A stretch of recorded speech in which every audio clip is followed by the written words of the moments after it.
Dear students, NEET examination के लिए सिर्फ 12 डेज बाकी है, 12 दिन बचे हुए हैं।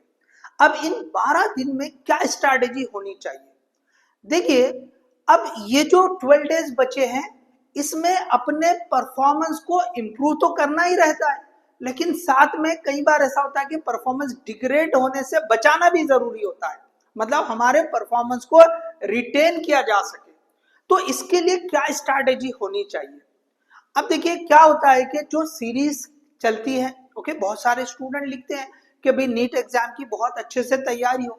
तो क्या होता है कि स्टूडेंट्स के जिनके मार्क्स कभी अच्छे आ रहे किसी एग्जाम में, किसी टेस्ट में, किसी में कम आ रहे, तो कहीं ना कहीं उनका कॉन्फिडेंस लेवल थोड़ा कम होता है या कॉन्फिडेंस पे इफेक्ट होता है। तो उसकी वजह से उनके जो रियल परफॉर्मेंस होते हैं उन पे इफेक्ट हो सकता है। तो यहाँ पर हमें अपना जो परफॉर्मेंस है, हमारी जो तैयारी है, उससे जो हमारे मार्क्स आ सकते हैं उसको रिटेन करना बहुत ज्यादा जरूरी है।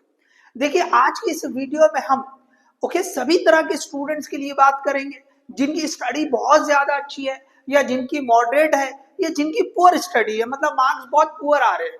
तो आज इस वीडियो में हम फिजिक्स के लिए खास तौर से बात कर रहे हैं कि किस तरह से अपने परफॉर्मेंस को रिटेन किया जा सके।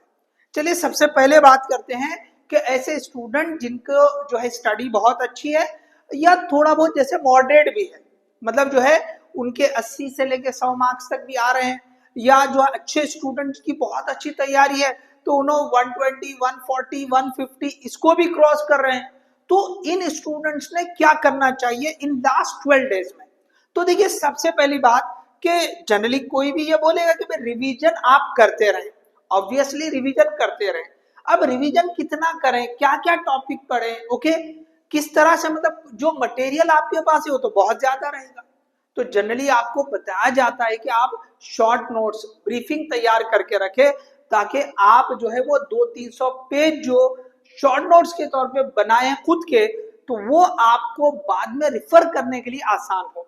देखिए आप हो सकता है ये बोलेंगे सर हैंडबुक है हमारे पास, हम इस इंस्टीट्यूट से पढ़े हैं, या हमने ये वाले पब्लिकेशन के हैंड बुक लिए हैं, या शॉर्ट नोट वाली बुक लिए हैं।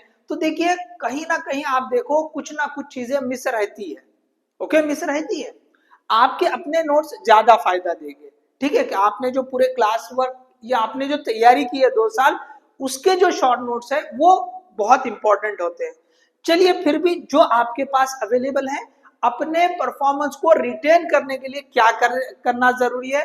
तो जैसे पहले पॉइंट मैंने लिखा है कि भाई रिवीजन करना है। तो रिवीजन में क्या है, तो सबसे ज्यादा इंपॉर्टेंट फिजिक्स के हिसाब से बात करें तो फॉर्मूले। हर चैप्टर में जो भी फॉर्मूले आ रहे हैं आप उसको लिखकर निकालें।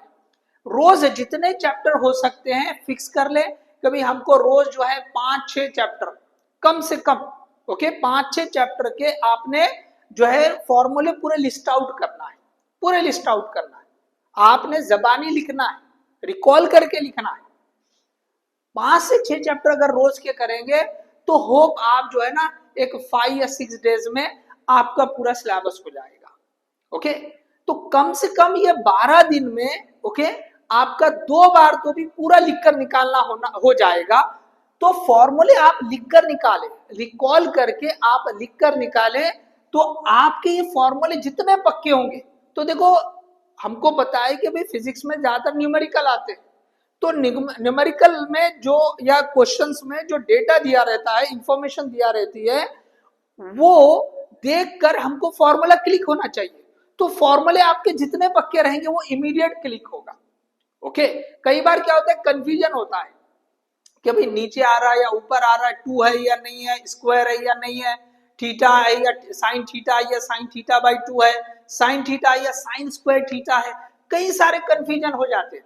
तो आप जब लिख के निकालेंगे 2 से 3 बार कोशिश करें कि पूरे सिलेबस के जितने फॉर्मूले हैं वो आने वाले 12 दिन में एग्जाम से पहले लिखकर निकालें। मिनिमम 2 टाइम्स तो आपने लिखकर निकालना ही चाहिए, 2 से ज्यादा निकालेंगे तो बहुत अच्छी बात है। तो आपने ये काम करना है। तो फॉर्मूले सबसे ज्यादा इंपॉर्टेंट, उसके साथ में ग्राफ्स। तो कई बार ग्राफ में क्या होता है, कंफ्यूजन हो जाता है। कई बार जैसे ये होता है कि हम जो है ना इलेक्ट्रिक फील्ड या मैग्नेटिक फील्ड वाला ग्राफ देखिए कि अगर हॉलो वाला केस होता है तो उसमें क्या होता है कि ये यहाँ पे 0 होता है, इसके बाद ये इस तरह से होता है, ठीक है, इनसाइड 0 रहती है, आउटसाइड इनवर्सली प्रोपोर्शनल होते हैं। अगर हमने सॉलिड के लिए देखते हैं, सॉलिड कंडक्टर करंट कैरी कर रहा है, तो उसमें क्या होता है कि भाई यहाँ पे जो है ना ये डायरेक्टली प्रोपोर्शनल लीनियर ग्राफ आता है, तो अब कंफ्यूजन हो जाता है कि भाई ये हॉलो में है या सॉलिड में है। तो ये जो है ना थोड़ा बार बार आप देखेंगे तो क्लैरिटी रहेगी। ओके, आप रिवीजन इनका करते रहें। तो बहुत सारे ग्राफ है, कई सारे रिलेशन पे डिपेंड करते हैं, कई सारे स्लोप और एरिया पे डिपेंड करते हैं। तो इससे रिलेटेड ऑलरेडी हमने एक वीडियो बनाई है ग्राफ से रिलेटेड, तो कई सारे पीवाईक्यूज उसमें डिस्कस किए हुए हैं, तो आप वो देख सकते हैं। अब इसके बाद देखिए नेक्स्ट क्या है, तो जो इंपॉर्टेंट डेफिनेशन या थ्योरम्स है उनको आप देखते रहे, रिवाइज करते रहे। ओके, कई बार उसको लेकर भी क्वेश्चन बन जाता है, फॉर्मूले तो मैं बता चुका हूं कि करना ही आपको। उसके बाद जैसे प्रॉपर्टीज है, एडवांटेज डिसएडवांटेज, कहीं पे कुछ डिस्कशन होता है, तो वो भी आपने जो है टाइम टू टाइम ये जो है ये 12 दिन में रिवाइज करना जरूरी है। तो ये आपने रिवीजन, तो मोस्ट इंपॉर्टेंट जैसे मैं बोलूंगा कि फॉर्मूले आपके क्लियर होना चाहिए। कई सारे क्वेश्चन डायरेक्ट फॉर्मूला बेस्ड ही होते हैं, तो ये आपको क्लैरिटी रहना। तो यहाँ पे आपका पहला काम यह है कि ये जो 12 डेज है इसमें कम से कम 2 से 3 बार आपने पूरे फॉर्मूले रिकॉल करके लिखना है, रिकॉल करके लिखना है। अब चलिए इसके बाद क्या करेंगे, दूसरा जो मोस्ट इंपॉर्टेंट पॉइंट है, पहला तो ये बता दिया मैंने, दूसरा है कि क्वेश्चंस की प्रैक्टिस करना। तो क्वेश्चन की प्रैक्टिस कितनी करेंगे, ये तो हम 2 साल से करते आ रहे हैं, एक एक चैप्टर के 200 150 क्वेश्चन करें। लेकिन अभी भी हमारे जो मार्क्स है, जो जिन्होंने बहुत अच्छे से तैयारी की, तो मैंने जैसे बताया कि भाई 120 140 150 भी ले रहे होंगे, लेकिन कई सारे स्टूडेंट है जो 60 80 ये इसी रेंज में भी होंगे।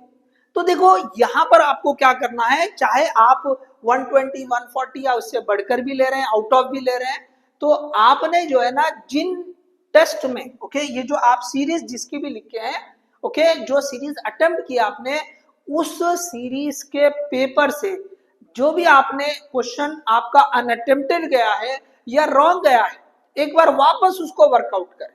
जैसे अगर मैं बोलूं कि एक मॉडरेट लेवल पे सोचा जाए, किसी ने 30 क्वेश्चन अटेम्प्ट किया, उसमें से उसके 5 रॉन्ग हो गए, ठीक है, तो अब उन्हें 25 उसके करेक्ट हुए, तो रिमेनिंग 20 क्वेश्चन रह रहे हैं, जिसमें से 5 रॉन्ग हो जाने, 15 अनअटेम्प्टेड। तो ये 20 क्वेश्चन उस पेपर के उसने एक साथ सॉल्व करना चाहिए।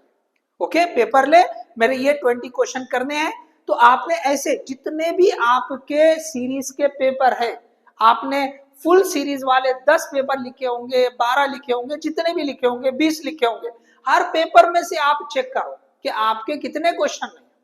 तो आपने जो है जिन्होंने फुल स्टडी की है, तो वो फुल पेपर से जितने उनके क्वेश्चन छूटे हैं या रॉन्ग हुए हैं उसको वर्कआउट करें। रोज टारगेट करें कि भाई हमको, जैसे जो दिन बचे 12, कम से कम 10 पेपर आराम से होते हैं, रोज का एक पेपर के आप जो है ना वो 15 20 10 जितने भी क्वेश्चन हो, ओके, जिन्हों फुल अच्छे मार्क्स ले रहे हैं तो ऑब्वियसली उनके 30 35 क्वेश्चन तो करेक्ट आ ही रहे होंगे। अब बचे हुए क्वेश्चन को उतना टाइम नहीं लगेगा, ठीक है, तो रोज का एक पेपर, तो इस तरह से 10 पेपर तो आपके पक्का हो जाएंगे। तो अगर आपने इस तरह से फॉलो किया तो देखिए आपका परफॉर्मेंस रिटेन रहेगा। क्यों, तो आपने फॉर्मूले तो रिवाइज कर रहे हैं, और जहां पे आपको दिक्कत गई थी, जो क्वेश्चन आपसे नहीं बना था, आपने उसको भी प्रैक्टिस कर लिया।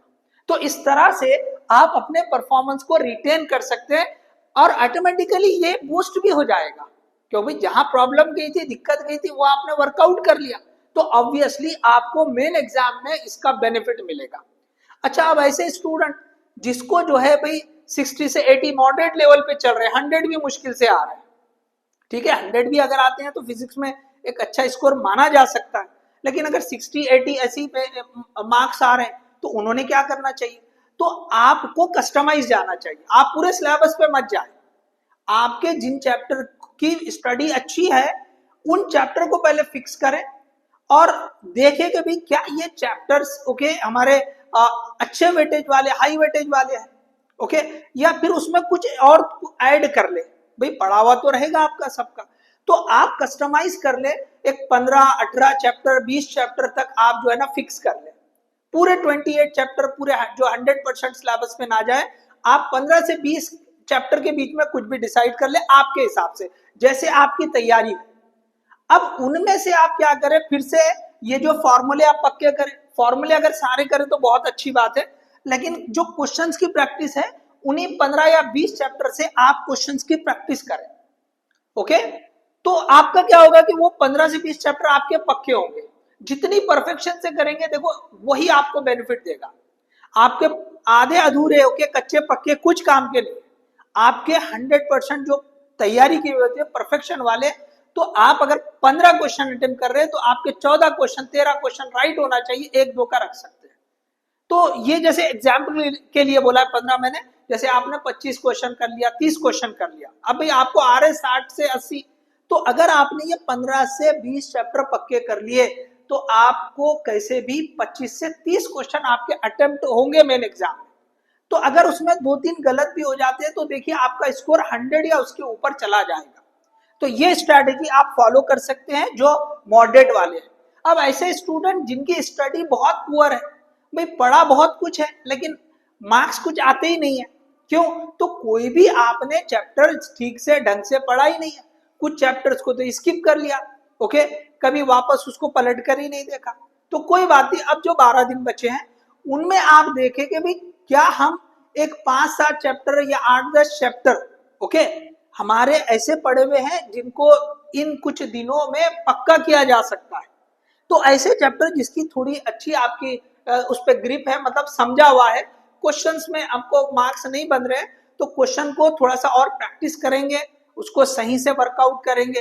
तो अगर आपने आपके हिसाब से यहाँ पे जो है ना अपना आप खुद सेट करें गोल कि मेरे से 10 चैप्टर हो सकते हैं क्या, मेरे से 8 चैप्टर हो सकते हैं क्या, छोटे चैप्टर तो हो ही जाते हैं, और जो ज्यादा वेटेज वाले आप उनके ऊपर ध्यान दें, ज्यादा वेटेज वाले और इजी, यहाँ पे आप क्या करें ओके सिंपल भी होना चाहिए, बहुत ज्यादा डिफिकल्ट नहीं, और हाई वेटेज वाले ओके हाई वेटेज वाले। देखो इसके ऊपर भी हमने वीडियो बनाई है, चैनल पे जाकर आप देख सकते हैं ओके कि भाई जैसे पहला चैप्टर है यूनिट और मेजरमेंट है, और मॉडर्न फिजिक्स के चैप्टर जो है डुअल नेचर है, एटम, न्यूक्लियाई, सेमीकंडक्टर ओके ये जो चैप्टर्स है इन पे आपको जो है ना आराम से जो है एक 10 एक क्वेश्चन तो मिल ही जाएंगे ओके, करीब करीब जो है आपको 10 क्वेश्चन मिलने का स्कोप मिल जाता है, 8 से 10 क्वेश्चन पक्का मिलेंगे। तो अगर ये 5 चैप्टर में 8 से 10 मिलेंगे, करंट इलेक्ट्रिसिटी है, कैपेसिटर है या एसी है, जो आपको इजी लग रहा है, मोशन इन 1D है, ऐसे कुछ चैप्टर आप ऐड कर लो, ऐसे छोटे चैप्टर, विस्कोसिटी बहुत छोटा सा टॉपिक है, क्वेश्चन पूछ भी सकता नहीं भी पूछ सकता, क्योंकि चैप्टर तो मैकेनिकल प्रॉपर्टीज ऑफ फ्लूइड है, उसमें का वो छोटा टॉपिक। तो आप क्या करें, इंपॉर्टेंट टॉपिक जो है सिलेक्टेड चैप्टर से ले लें okay, important topic selected chapter से ले रहे हैं। इसके ऊपर भी हमने जैसे बोला वीडियो बनाई हुई है इंपॉर्टेंट टॉपिक्स। तो आप कोई भी चैप्टर, आपका जो चैप्टर आपको लगता है कि हमसे हो जाएगा, उस चैप्टर से इंपॉर्टेंट टॉपिक लेके उसके प्रैक्टिस कर ले, अपना गोल सेट करें ओके कि हमको 10 क्वेश्चन करवाना मतलब निकालने हैं, 15 क्वेश्चन जो है निकालने हैं। तो अगर आपको 15 क्वेश्चन का आपने सेट कर दिया तो देखो आप जहां पे बिल्कुल नहीं के बराबर मार्क्स आ रहे थे, आप 40 से 50 मार्क्स इजीली गेन कर सकते हैं। मैं यहाँ पे बहुत बड़ा टारगेट नहीं दे रहा हूँ, पॉसिबल ही नहीं है 12 दिन में, या जो पिछले 1 महीने 15 दिन से जो भी तैयारी कर रहे हैं, कोई बड़ा काम नहीं हो सकता, बड़ा गोल सेट नहीं हो सकता। जो पॉसिबल है वही मैं बता रहा हूँ ओके, जो पॉसिबल है वही बता रहा हूँ कि आपने कुछ पढ़ा है, अगर आप जीरो पे है, आपको कोई चैप्टर ही नहीं मालूम, तो आप कुछ भी नहीं कर सकते, छोड़ दीजिए आप ओके, फिर कुछ नहीं कर सकते। आपने पढ़ा है लेकिन आपको उस पर कॉन्फिडेंस नहीं है ओके, तो कम से कम मैंने जैसे बोला कि सिंपल और हाई वेटेज वाले चैप्टर्स को आप जो है कंसंट्रेट करें, आप जो है उसको फिक्स करें और उनके इंपॉर्टेंट टॉपिक्स को लेके वर्कआउट करें, तो आपको जो है ना डेफिनेटली कुछ एक जो है जैसे मैंने बोला कि 10 से 15 क्वेश्चन टारगेट करके आप करें तो आपको डेफिनेटली 40-50 मार्क्स मिल सकते हैं। जहां बिल्कुल आपको 0 या 10 मार्क्स मिलने के ऑप्शन रह रहा है तो आप 40-50, तो एक मार्क्स से बहुत चेंजेस आ जाते हैं रैंक में। तो आप सोचिए कि अगर आप किसी तरह से ओके 41 मार्क्स 58 मार्क्स अगर गेन कर लेते हैं फिजिक्स में, तो आपका रैंक कितना इंप्रूव हो जाएगा। तो देखिए ये जो है हमने कि लास्ट 12 डेज में क्या स्ट्रैटेजी होनी चाहिए, चाहे जिनकी स्टडी बहुत अच्छी हो, मॉडरेट हो या इवन पुअर हो, उन सब के लिए डिस्कस किया है। तो इस वीडियो को आप ज्यादा से ज्यादा शेयर करें ओके, ज्यादा स्टूडेंट को जो है शेयर करें, बहुत बड़ी वीडियो नहीं है ओके।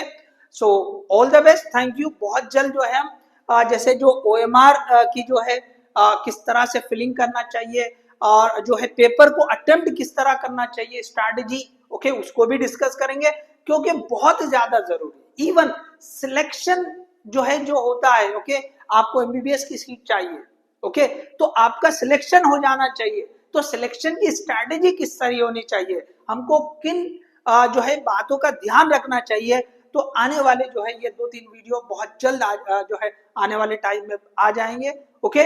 सो जो है इस जैसे वीडियो को जैसे बोला है कि मैंने बहुत इंपॉर्टेंट रही है, okay. So all the best, thank you.